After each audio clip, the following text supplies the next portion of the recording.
Nah, untuk menjawab permasalahan ini lebih detail, coba nanti ditengok materi-materi terdahulu yang sudah kita sampaikan lewat Zoom, terutama pada bab yang membahas tentang algoritma tubuh manusia. Di sana dijelaskan bahwa apapun yang mendera penyakit yang kita hadapin, ini tidak akan terlepas dari 3 hal. Yang pertama, kondisi jiwa kita.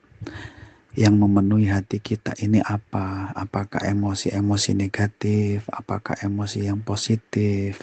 Nah, ini mempengaruhi banget kondisi yang ada di otak kita, di pikiran kita. Oke, dimana saat itu kita sudah belajar, seandainya ada emosi negatif yang cukup kuat pengaruhnya, itu nanti akan memberikan pengaruh kepada otak kita dalam bentuk 2 hal, gangguan hormonal dan juga gangguan struktur kimia yang ada di otak kita, sel-sel dalam otak kita. Nah, nanti lebih detail coba ditengok kembali materi itu. Nah, lantaran yang terjadi di otak seperti itulah, kemudian akhirnya mempengaruhi seluruh metabolisme tubuh kita. Akhirnya muncul dalam bentuk penyakit fisik, dalam bentuk penyakit psikis, dan lain-lain.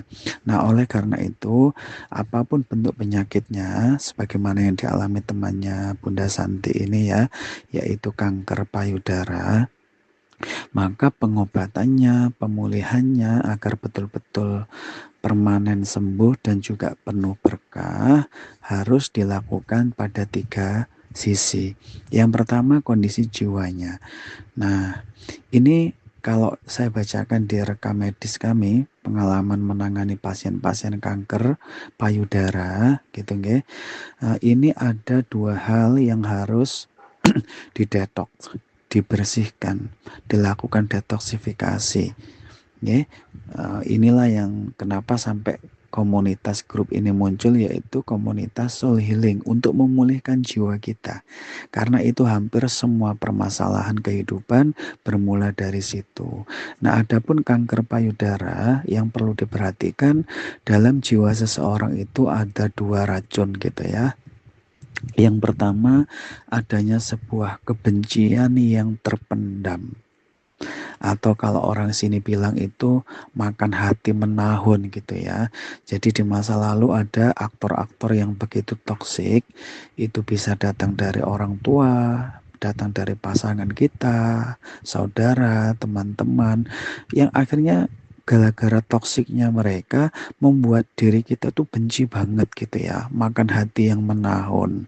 Sehingga sampai hari ini seseorang yang mengalami kanker payudara ini belum mampu untuk melepaskan kebencian atau dendam masa lalunya itu. Ini yang akhirnya membuat kondisi penyakitnya itu berat gitu nggih. Nah, ini yang pertama yang harus didetoks. Yang kemudian yang kedua yaitu adanya perasaan menyesal yang begitu mendalam. Nah, misalnya ya, ini hanya contoh aja ya, menyesal banget, kenapa sih aku dulu dilahirkan dari orang tua yang begini. Nah, meskipun itu nggak baik, tapi ini realitanya. Penderita kanker payudara rata-rata memiliki penyesalan seperti itu. Terus bisa juga misalnya, ya Allah, kenapa sih aku tuh pasanganku seperti ini? Aku nyesel dulu nikah sama dia.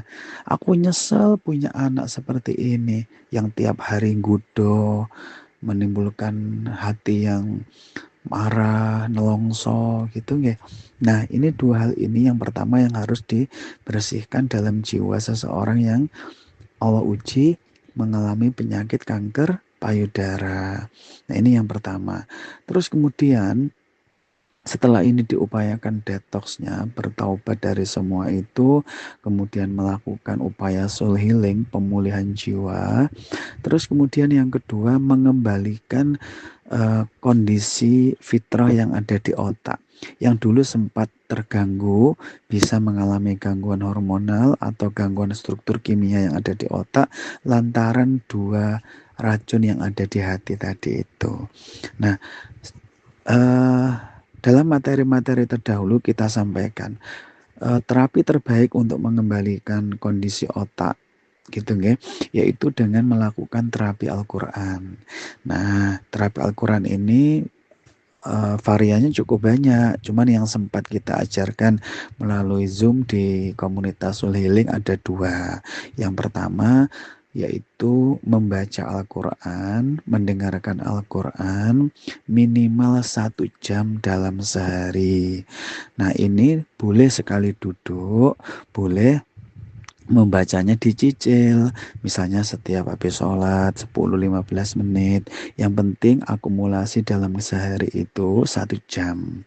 Nah, ketika nanti membaca Al-Quran, mendengarkan Al-Quran minimal 1 jam dalam sehari, nanti dalam penelitian disebutkan perubahan yang terjadi itu sampai pada level sel. Ya, kondisi selnya membaik semua yang sempat rusak akibat kebencian terpendam, makan hati menahun, dan juga perasaan menyesal yang begitu mendalam gitu nggih. Nah, itu yang pertama. Tapi ingat, membaca Al-Qur'annya tidak sekedar untuk tilawah, nggih. Jadi, dibaca dengan niat mohon pertolongan kepada Allah agar dengan bacaan itu Allah nurunkan rahmatnya dalam bentuk kesembuhan.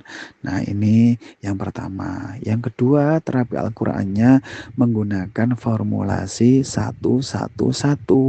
Apa itu? Malam seperti ini ya, Bunda menyiapkan 1 liter air yang sudah diruqyah, dibacakan Al-Quran di dalamnya.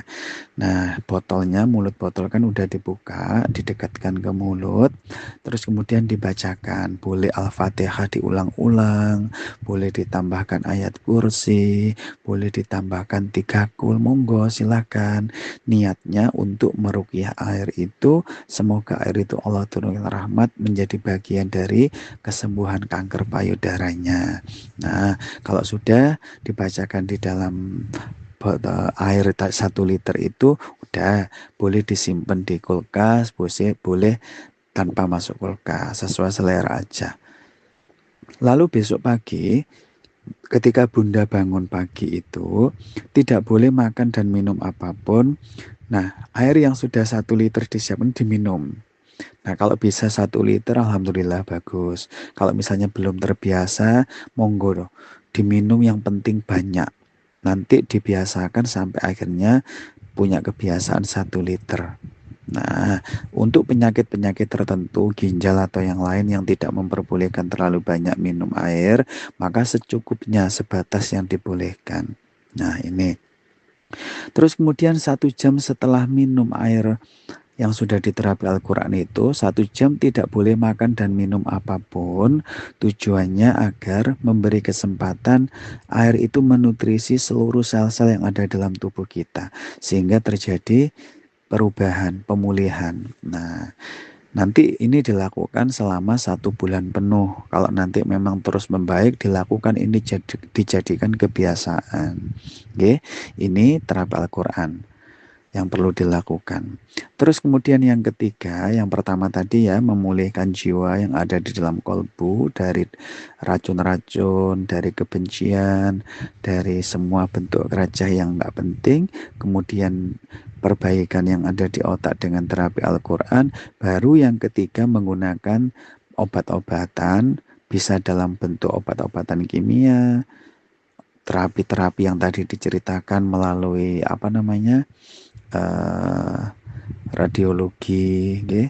Terus kemudian ada sinar, monggo, kemoterapi, silakan, okay? Nah monggo, atau penggunaan herbal juga boleh, okay? Yang penting farmakologinya mencocoki dengan jenis penyakitnya. Adapun kalau misalnya ingin disambi dengan herbal, maka ini beberapa hal yang manfaat banget untuk pemulihan kanker payudara. Yang pertama, untuk menu hariannya, kalau dari makanannya coba diarahkan ke menyukai ya. Nggak harus suka sih, namanya juga obat ya, kadang rasanya ndak enak. Yaitu maem atau dahar pare. Pare ini dimakan, dijadikan jadi kebiasaan. Nanti silakan diolah apapun, yang penting yang sakit ini mau gitu ya, maem. Terus kemudian yang kedua, kalau makanannya dibiasakan pare, terus kalau minumannya dibiasakan mundut atau minum teh hijau. Ini bagus banget untuk apa namanya kanker payudara. Oke, nanti juga teh hijaunya nanti dibiasakan diruqyah dulu. Adapun untuk obat-obatannya yang sangat bagus yaitu ada dua. Yang pertama eh, minum rebusan daun sirsak. Oke, jadi 1 hari 1 gelas. Nanti ambil beberapa daun sirsak direbus dulu. Nanti sampai airnya tinggal separuh begitu nggih, direbus kemudian airnya diminum. Monggo pakai madu boleh, ditambahkan jeruk nipis silahkan. Oke. Terus selain daun sirsak 1 gelas sehari, nanti konsumsi bawang putih. Oke. Ini Masya Allah, kalau kepingin hasilnya bagus dikunyah. Oke. Agar senyawa yang ada di dalam bawang putih itu berinteraksi dengan enzim yang ada di air liur kita. Itu nanti hasilnya lebih manfaat. Kalau seandainya nggak suka, boleh beli bawang putih yang sudah dalam bentuk serbuk terus sudah dikapsulin itu boleh, silahkan. Tapi lebih manfaat kalau dikunyah. Nah, ini beberapa poin yang perlu diperhatikan ya Bunda untuk terapi kanker payudara. Diperhatikan 3 sisi tadi, nggih. Semuanya harus dilakukan pendekatan ke 3 poin tadi agar pulihnya betul-betul tidak hanya secara fisik, tapi pemicunya dalam bentuk apa namanya yang ada dalam jiwa tadi. Nah, itu perlu dibersihkan juga dan perbaikan di otak itu tujuannya kalau nanti gangguan struktur kimia otak yang menyebabkan kanker itu udah pulih, maka di masa depan tidak akan kambuhan dan pemulihannya akan lebih cepat. Oke, demikian semoga bermanfaat. Assalamualaikum warahmatullahi wabarakatuh.